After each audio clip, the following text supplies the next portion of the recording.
All right, guys, welcome back to another episode. I'm your host, T. I'm Tasha. And welcome to the adventures of TNT. Now, we are back doing some more Ron White, in which this is a compilation in which we're doing Maybe It's Me and Deer Hunting. Ooh. So let's go ahead and jump into it. Let's see what he's talking about. It's you, not me. Or it's me, not you. I'll tell you one more. I was doing a show at Fort Polk for some troops in Louisiana a few months ago, but anybody could come to the show. There were civilians there too, and I mentioned that there were 40,000 men stationed at Fort Polk. It's a huge base, and there is. And this really well-dressed drunk lady hollers out, "Every one of them's a bad fuck." Oh. Wow, you tried them all, girl? It's like, boy, you know, it seems like after about 39,000 times, you'd start to go, maybe it's me. Oh, no. You know what's so funny? Like, some people are completely not aware of things that they do, and they always blame other people instead of themselves. It really pays to be self-aware. It really does. Well, in this lady's case, 39,000. I don't think she did all of them, but she tried to make her way through. Right. Seems like it.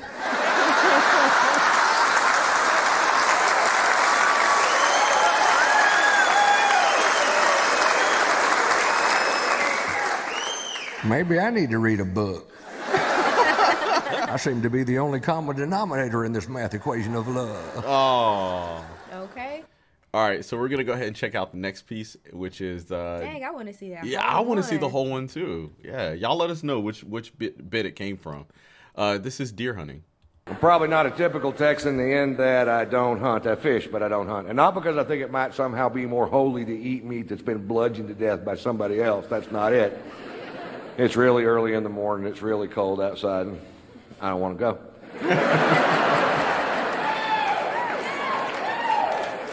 My cousin Ray, on the other hand, thinks killing a deer with a deer rifle is magic in the forest, and I'd like to do for you now my impression of my cousin Ray after the big kill.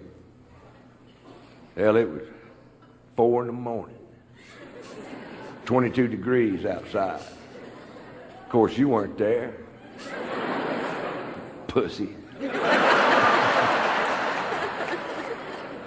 I'm in a camouflage deer blind with grease paint on my face. I've got deer urine on my boots. Oh.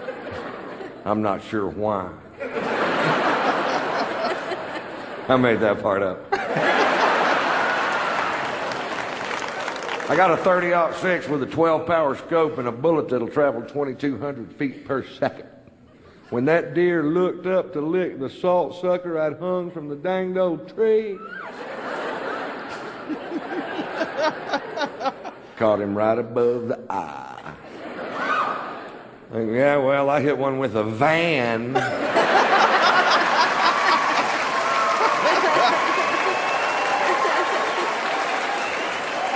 Going 55 miles an hour. With the headlights on and the horn blowing.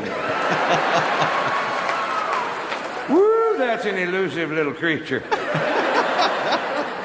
If you ever miss one, it's because the bullet's moving too fast. Slow that bullet down to 55 miles an hour, put some headlights and a little horn on it. The deer will actually jump in front of the bullet. I tell you. Right. I know. Wow. Oh, that was great. See, and you know what? And I love, like I said, I love his delivery, and I love how he tells the story, even when he was like reenacting his cousin. Yeah. That was really, really funny. And relatable. Yeah. You hit a deer? No, I've almost a few times hit a deer. Like when you drive in the country, there are no street lights, and so it's just dark, and all you have are your headlights. Right. And so they'll have the signs like with the deer on it. So you really have to watch out, because they will, as soon as you're coming, will jump in front of the car, and I've had a few scares. The crazy thing is, like 3 years ago over here, I seen a deer. Right. And you didn't believe me because we stay like not in the city, but you wouldn't expect deer over here where we live. And I was like, babe, a deer jumped in front of my car on the way home from the grocery store. And you were like, what? There's no deer over here. And me and my mom went walking like a week later. And there were a family of deer. And I showed you the video. Oh, yeah. See? Yeah. See? I was like, see, there are deer. So, you know what? It's funny because when I was growing up, we had these neighbors, the McNairs. And I remember Mr. McNair, he was the nicest guy. Goes to church all the time. Just kids were well behaved. You know, if we were playing outside, he would bring all the kids drinks or candies or something. Just really, really nice guy. So one day he came home or we seen him come home and he was distraught. He was really, really sad. And his car was fucked up. And they said he got into an accident. He hit a deer and deer died. And so from that day on, all the kids in the neighborhood called him Mr. McDeer. Oh, that's evil. Y'all were bad. And then he stopped bringing candies and chips and stuff outside because they would call him Mr. McDeer. Dang. But anyway, guys, we would love to continue to keep doing some more Ron White. So leave some suggestions down below in the comment section. And if you have any deer stories you want to share, go ahead and leave them down below in the comment section. We'd love to hear it. Anyway, like this video, subscribe to the channel. We'll see you next time. Ta-ta. Peace.